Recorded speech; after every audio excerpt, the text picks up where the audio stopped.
Hello everyone, welcome to my channel it's psychology lectures. My name is doctor Shashi Prabha.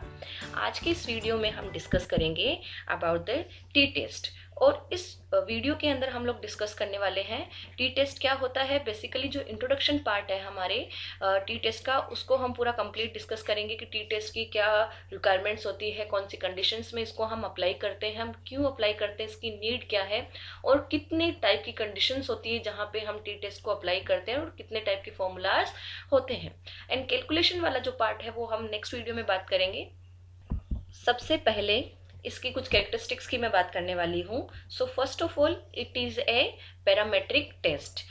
हम ये कह सकते हैं कि जो डेटा हमारा पैरामेट्रिक जो कंडीशंस होती है उनको फुलफिल करता है, उस कंडीशन में इस टेस्ट को हम अप्लाई कर सकते हैं। अब बात आती है कि पैरामेट्रिक टेस्ट कौन से होते हैं, किनको हम पैरामेट्रिक टेस्ट बोलेंगे। तो इसका एक वीडियो मैंने बनाया हुआ है जिसके अंदर मैंने पैरामेट्रिक और नॉन पैरामेट्रिक टेस्ट जो होते हैं उनकी क्या क्या कंडीशंस होती है, क्या क्या रिक्वायरमेंट होती है, उनको मैं ऑलरेडी डिस्कस कर चुकी हूँ। तो उसका लिंक आपको आई बटन में अभी मिल जाएगा, और उसके अलावा मैं आपको डिस्क्रिप्शन के अंदर भी इसका लिंक दे दूंगी। तो आप लोग प्लीज एक बार पीछे जाके parametric and non parametric test की जो कंडीशंस है उनको जरूर देखिए। उसके बाद में हम इसको आगे बढ़ पाएंगे कि पैरामेट्रिक टेस्ट का मतलब क्या हुआ यहाँ पे। So first of all T test क्या एक पैरामेट्रिक टेस्ट है। Then next, T test use to test the significance of, significance की देखो यहाँ पे बात कर रहे हैं, significance of difference between two means of two different groups. दो अलग अलग ग्रुप, जैसे ग्रुप ए एंड बी, जैसे मैं बात करूं ग्रुप ए एंड बी, दो ग्रुप मैंने लिए, इन दोनों का क्या होगा, दो अलग अलग मीन होंगे। जैसे ग्रुप ए का क्या हो गया, मीन 1 हो गया, ग्रुप बी का क्या हो गया, मीन 2 हो गया। तो ये बोल रहा है two means mean 1 and mean 2 जैसे हमने ले लिया यहाँ पे, two means of two different group दोनों क्या है यहाँ पे, ए एंड बी। इन दोनों मीन के बीच का जो डिफरेंस है, इसने बोला ना यहाँ पे डिफरेंस बिटवीन टू मीन्स, तो डिफरेंस बिटवीन टू मीन्स दो ग्रुप का जो मीन है उन दोनों के बीच का जो डिफरेंस है उसके सिग्निफिकेंस को हम चेक करते हैं। क्या वो जो डिफरेंस है वो सिग्निफिकेंट है, यहाँ पे जो डिफरेंस निकल के आएगा दोनों का, क्या ये डिफरेंस सिग्निफिकेंट है। और सिग्निफिकेंट से यहाँ पे मतलब क्या होता है उस चीज को हम डिस्कस करेंगे कि बेसिकली जो हमारा टी टेस्ट जो यूज होता है वो क्या करता है, जो दो ग्रुप का जो डेटा होता है उनका जो मीन है, दोनों ग्रुप का जो मीन है उन दोनों का जो डिफरेंस आएगा उस डिफरेंस के सिग्निफिकेंस की ये बात करता है, whether this difference is significant और नॉट। सो नेक्स्ट पॉइंट देखिए, कभी कभी हम कंफ्यूज होते हैं अनोवा के साथ भी कि अनोवा और टी टेस्ट में क्या डिफरेंस है, फिर अनोवा भी उसी चीज को डिस्कस करता है। वैसे हम डिटेल के अंदर टी टेस्ट के बाद के जो वीडियोस आएंगे उनमें अनोवा को मैं डिस्कस करूंगी, बट ये बस थोड़ा सा यहाँ पे कंपेरिजन में कर रही हूँ।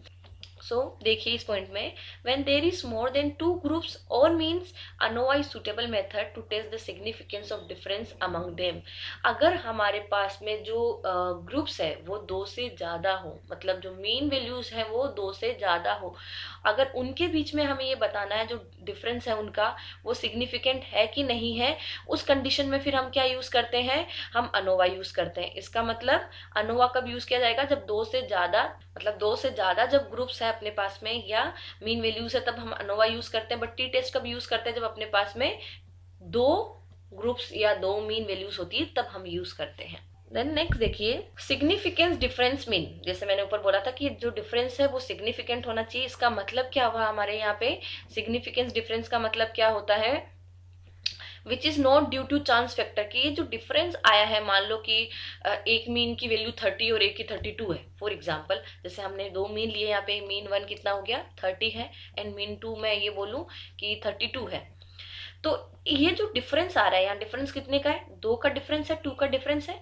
तो क्या ये डिफरेंस किसी चांस फैक्टर की वजह से आया है या चांस फैक्टर की वजह से नहीं आया है। चांस फैक्टर की वजह से नहीं आने का मतलब क्या होता है, but which exist statically. Statically मतलब कि जिस रीजन की वजह से वहां डिफरेंस आना चाहिए। जैसे हम बात करते हैं इंडिपेंडेंट जो अपना वेरिएबल होता है उसका इम्पैक्ट हम डिपेंडेंट वेरिएबल पे देखते हैं, और जो एक्सपेरिमेंटल अपनी ऐसी सिचुएशंस होती है तभी हम टी टेस्ट को यूज करते हैं। तो उस कंडीशन में क्या जो डिफरेंस है वो हमारे उस ट्रीटमेंट को अप्लाई करने की वजह से आया है, या ऐसे ही चांस फैक्टर मतलब ऐसे ही किसी एरर की वजह से, या ऐसे ही डिफरेंस आ गया है। तो इस चीज को जब हम स्टडी करते हैं वही क्या होता है, सिग्निफिकेंस डिफरेंस की बात करते हैं कि अगर जो डिफरेंस है वो अपना स्टैटिकली है, इसका मतलब डिफरेंस क्या है, सिग्निफिकेंट है। अगर डिफरेंस अपना बाई चांस आ रहा है, इसका मतलब वो सिग्निफिकेंट डिफरेंस नहीं है। देन नेक्स्ट पॉइंट देखिए, T test is useful when sample is less than 30। ये बहुत इंपॉर्टेंट बात है, यहाँ पे हमें ध्यान रखने वाली जरूरत है कि जब अपना सैंपल साइज 30 से कम होगा तभी हम टी टेस्ट यूज करते हैं। अगर सैंपल साइज अपना इंक्रीज हो जाता है 30 से, उस केस में फिर वो कन्वर्ट हो जाता है जेड टेस्ट में। उस कंडीशन में फिर हम क्या यूज करते हैं, जेड टेस्ट।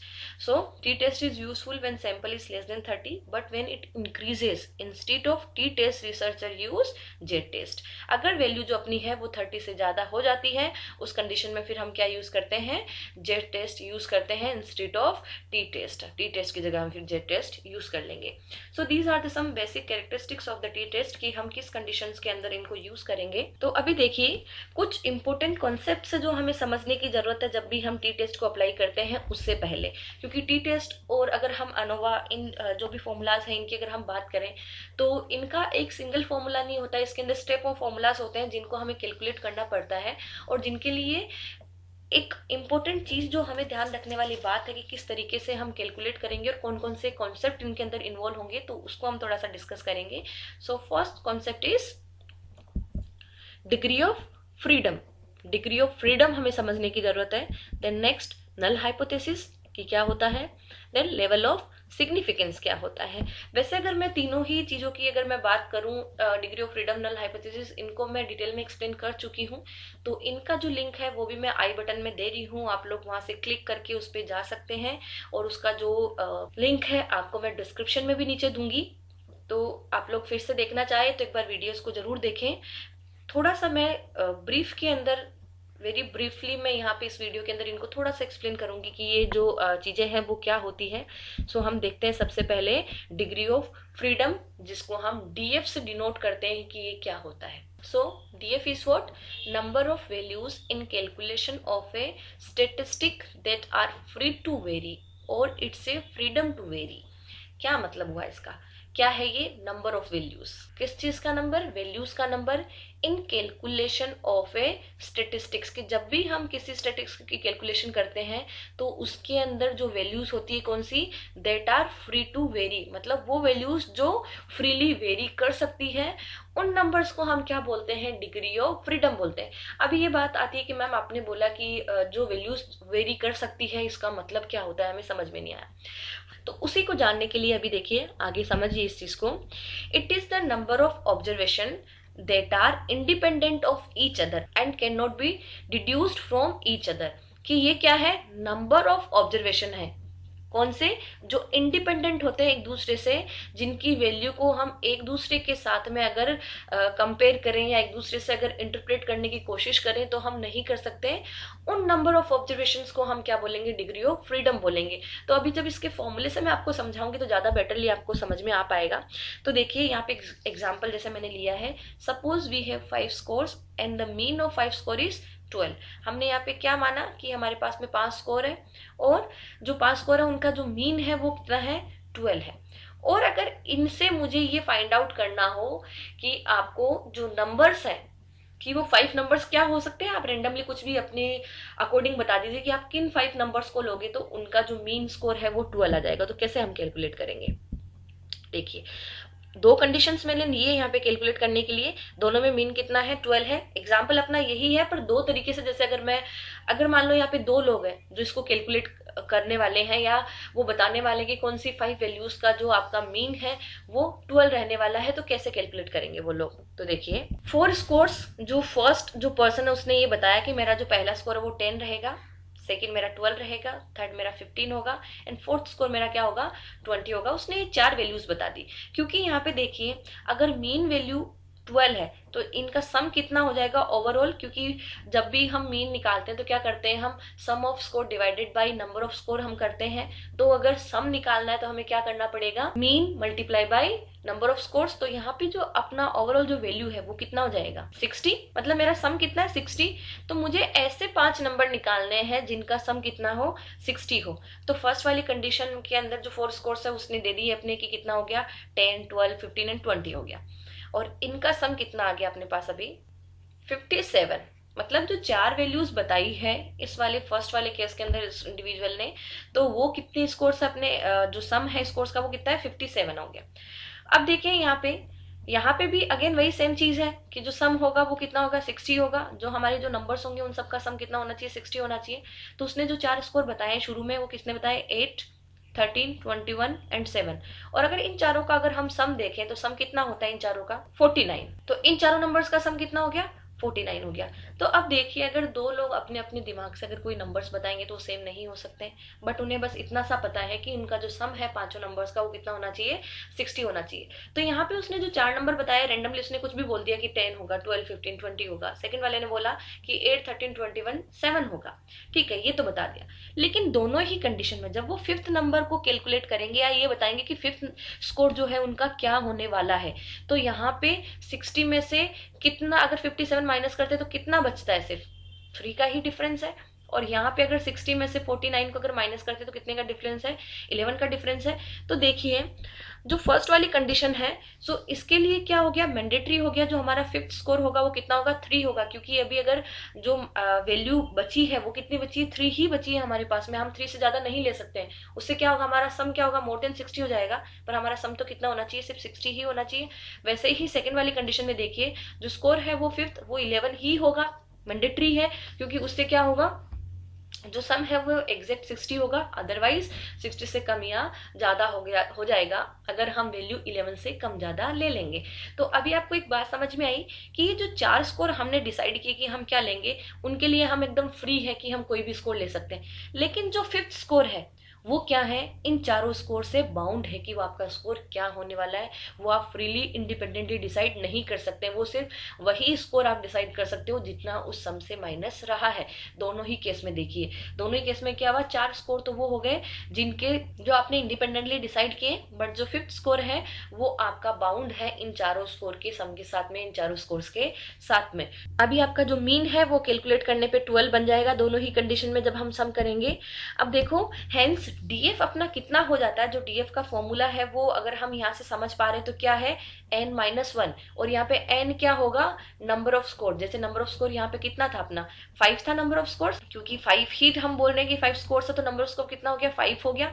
तो डिग्री ऑफ फ्रीडम क्या है n-1 क्यों करेंगे, क्योंकि एक जो लास्ट वाला स्कोर है वो इस 5 के साथ बाउंड है, वो शुरू के 4 स्कोर के साथ बाउंड है। इसका मतलब हम एक जो score total number of score में से अगर 1 को माइनस कर देंगे, लास्ट वाले एक स्कोर को माइनस करेंगे, तब अपना डिग्री ऑफ फ्रीडम आ जाएगा कि कितने स्कोर्स आपके इंडिपेंडेंट है जो किसी और दूसरे पे डिपेंड नहीं करते हैं। सो यहाँ पे अगर हम कैलकुलेट करेंगे डिग्री ऑफ फ्रीडम, डीएफ को अगर मैं कैलकुलेट करूं तो क्या आ जाएगा 5 माइनस 1 इज इक्वल टू क्या हो गया 4 हो गया, कि 4 स्कोर्स जो है वो आपके इंडिपेंडेंट है। इसका मतलब इस वाले जो हमने एग्जांपल लिया उस कंडीशन के लिए डिग्री ऑफ फ्रीडम क्या हो गया आपका 4 हो गया। सो ऐसे ही हम टी टेस्ट में भी डीएफ कैलकुलेट करते हैं।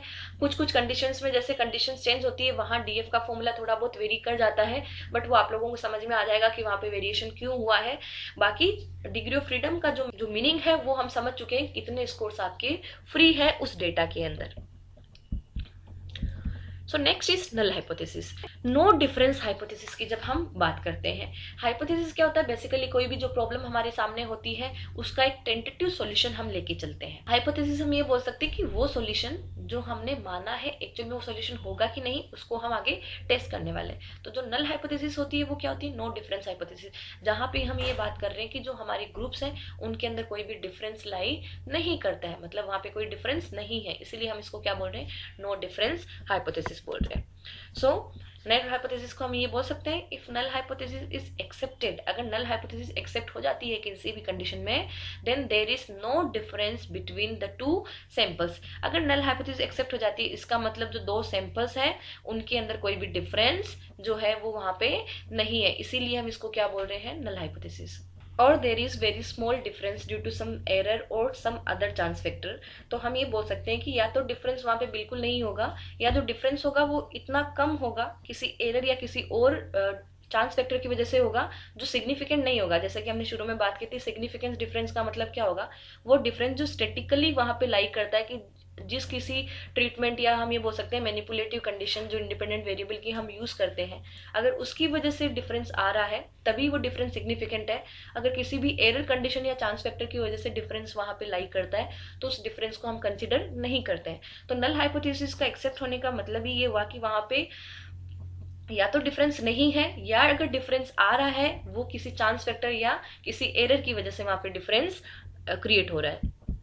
देन नेक्स्ट, ये कंडीशन हुई जब हम नल हाइपोथेसिस को एक्सेप्ट करते हैं। अगर नल हाइपोथेसिस रिजेक्ट हो जाती है तो उसका मतलब क्या हुआ, when it is rejected then alternative hypothesis is accepted. तो हाइपोथेसिस के टाइप्स की भी हम ऑलरेडी बात कर चुके हैं। अल्टरनेटिव हाइपोथेसिस कौन सी होती है, वो हाइपोथेसिस जहां पे हम बात करते हैं डिफरेंस की, कि वहां पे जो भी दो ग्रुप या दो से ज्यादा जो भी हमने ग्रुप्स लिए हैं उनके बीच का जो मेन वैल्यूज है उनके बीच में जो डिफरेंस है वो स्टैटिकली लाई वहां पे करता है, वो जो डिफरेंस है होता है वो सिग्निफिकेंट होता है। तो अगर हमारी नल हाइपोथेसिस रिजेक्ट होती है इसका मतलब क्या हुआ, वहां पे डिफरेंस है तभी नल हाइपोथेसिस को हमने रिजेक्ट कर दिया।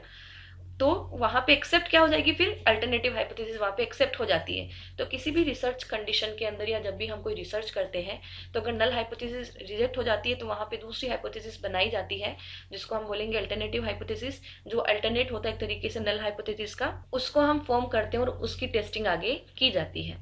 सो अगर नल हाइपोथेसिस रिजेक्ट हुई इसका मतलब there is difference between two samples or between two mean values of the scores. So next concept जो है वो है लेवल ऑफ सिग्निफिकेंस, जिसको हम अल्फा लेवल भी जिसको बोला जाता है। So level of significance is also known as alpha levels.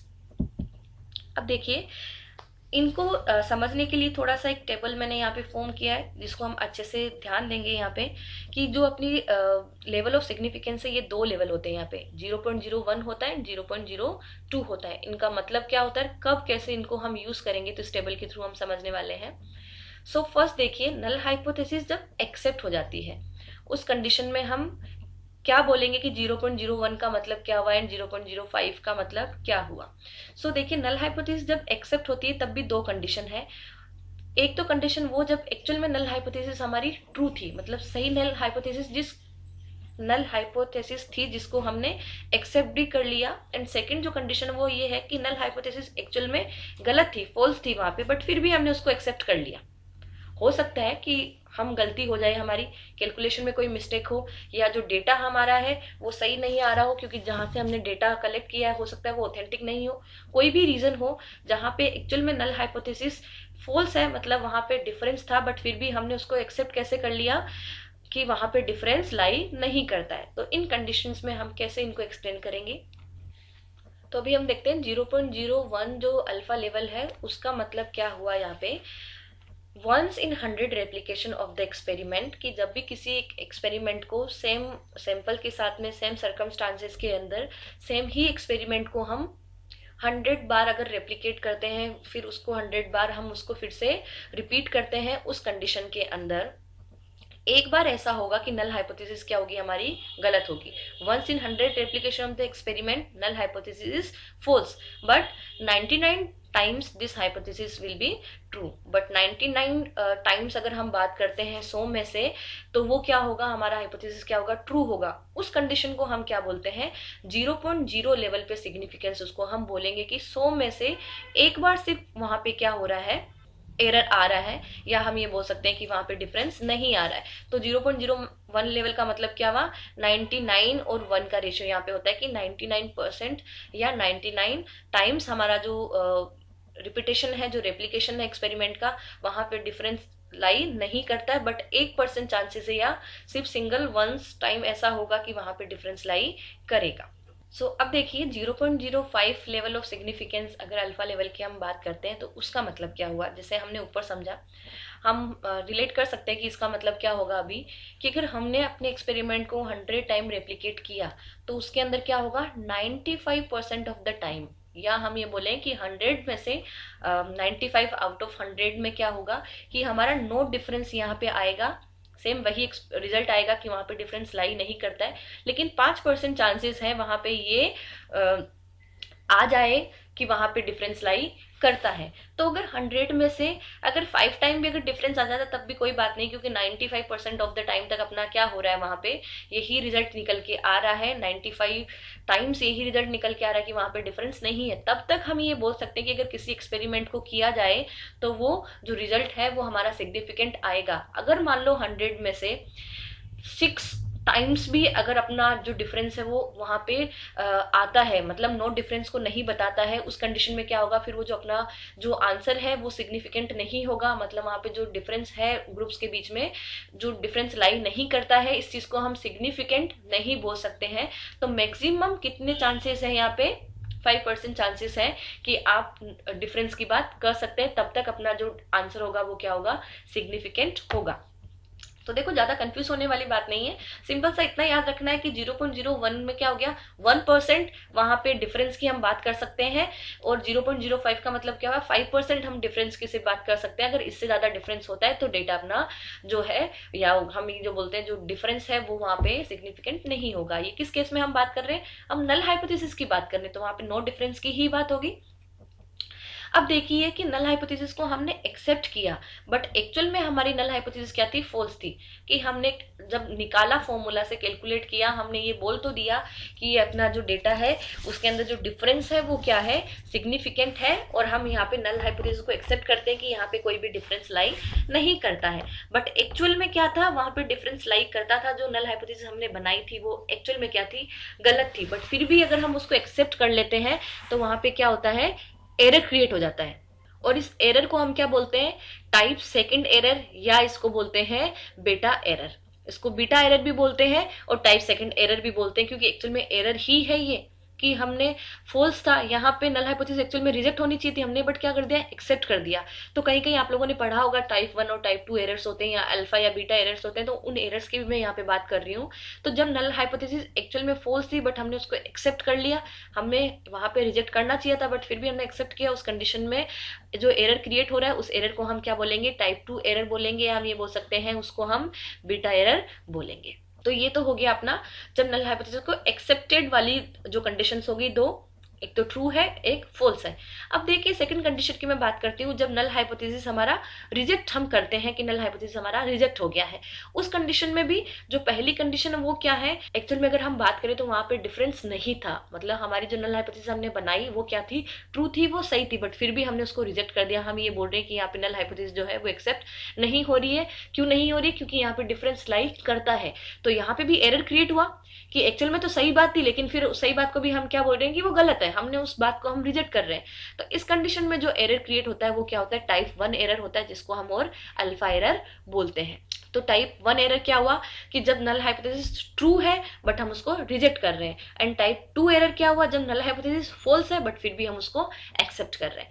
तो अब देखिए नल हाइपोथेसिस को हम रिजेक्ट कर रहे हैं कब, जब एक्चुअल में नल हाइपोथेसिस फॉल्स है। तो कोई दिक्कत वाली बात नहीं है कि फॉल्स है कि बात है ही गलत, तो हम उसको रिजेक्ट करेंगे ही।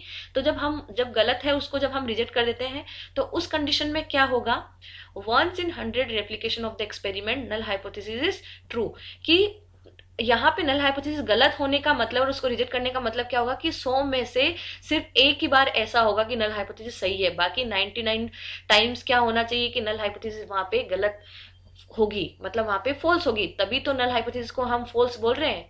तो यहाँ पे फॉल्स होने के लिए 100 में से 0.01 लेवल के लिए जरूरी कितना है कि आउट ऑफ 199% या 99 टाइम्स वो जो हमारा जो हाइपोथेसिस है वो फॉल्स होना चाहिए, तभी हम क्या बोलेंगे, नल हाइपोथेसिस को फॉल्स करेंगे, और जिसको हम सिग्निफिकेंटली जिसको हम रिजेक्ट भी कर पाते हैं।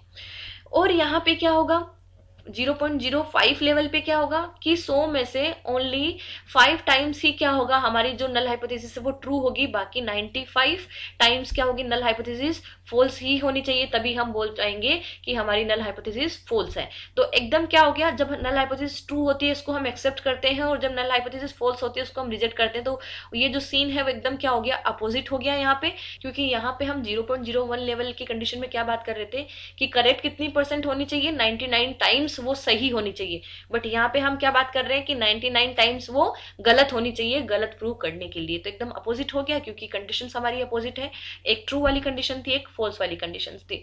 तो आई थिंक अभी आप लोगों को थोड़ा सा आइडिया हो गया कि 0.01 एंड 0.05 लेवल की हम बात करते हैं तो इनका मीनिंग क्या होता है और कैसे एरर यहाँ पे क्रिएट हो सकता है। तो ये थर्ड इंपॉर्टेंट जो कॉन्सेप्ट था जब भी टी टेस्ट कैलकुलेट करते हैं वो ये था, क्योंकि जब भी अपना लास्ट आंसर आ जाता है उसके बाद हम लेवल ऑफ सिग्निफिकेंस की बात करते हैं कि कितने लेवल पे ये हमारा जो आंसर आया है वो सिग्निफिकेंट है। सो नेक्स्ट देखिए, यहाँ पे 3 टाइप ऑफ टी टेस्ट होते हैं जिनको हम कैलकुलेट करते हैं, जिनके फॉर्मूलाज के अंदर थोड़ा थोड़ा डिफरेंस होगा, क्योंकि यहाँ पे जो उनकी सिचुएशंस होती है वो भी थोड़ी थोड़ी डिफरेंस होती है। तो यहाँ पे जो फर्स्ट अपना टी टेस्ट है वो है for independent groups. Independent group के लिए हम जब कैलकुलेट करते हैं first condition, then second condition है कोरिलेटेड ग्रुप और मीन्स और रिपीटेटिव मेजर्स। जब हमारे जो ग्रुप्स है वो कोरिलेटेड हो, फर्स्ट वाली कंडीशन में क्या है वो इंडिपेंडेंट ग्रुप्स है, सेकंड कंडीशन में वो कोरिलेटेड ग्रुप है, एंड थर्ड जो कंडीशन है वो है मैच्ड ग्रुप। जब हमारा जो ग्रुप है वो क्या हो, मैचिंग के बेसिस पे बनाए गए हो, उस कंडीशन में जब हम बात करेंगे वो आपका क्या हो गया, मैच्ड ग्रुप हो गया। So this is all about the introduction of T test. इस वीडियो में हम इतनी ही बात करेंगे। अब इन तीनों फॉर्मूलाज के थ्रू हम कैसे टी टेस्ट को कैलकुलेट करते हैं वो मैं एक एक फॉर्मूला को लेके चलूंगी, और ये मैं आगे के आने वाले अपकमिंग वीडियोस के अंदर इनके बारे में मैं डिस्कस करूंगी। तो आपको अगर कोई भी डाउट हो introduction of the T test के अंदर तो आप मुझे कमेंट करके कमेंट बॉक्स में पूछ सकते हैं, उनके मैं ज़्यादा से ज़्यादा आंसर देने की ट्राई करूंगी। और जो नेक्स्ट वीडियो आने वाला है उसके अंदर हम जानेंगे किस तरीके से हम इंडिपेंडेंट जो ग्रुप्स हैं टी टेस्ट कैलकुलेट कर सकते हैं। So we will calculate T test for the independent groups और मीन। और अगर आपको ये वीडियो पसंद आया हो तो वीडियो को लाइक ज़रूर करें और अपने दोस्तों के साथ शेयर करें और चैनल को सब्सक्राइब करें। Thank you so much.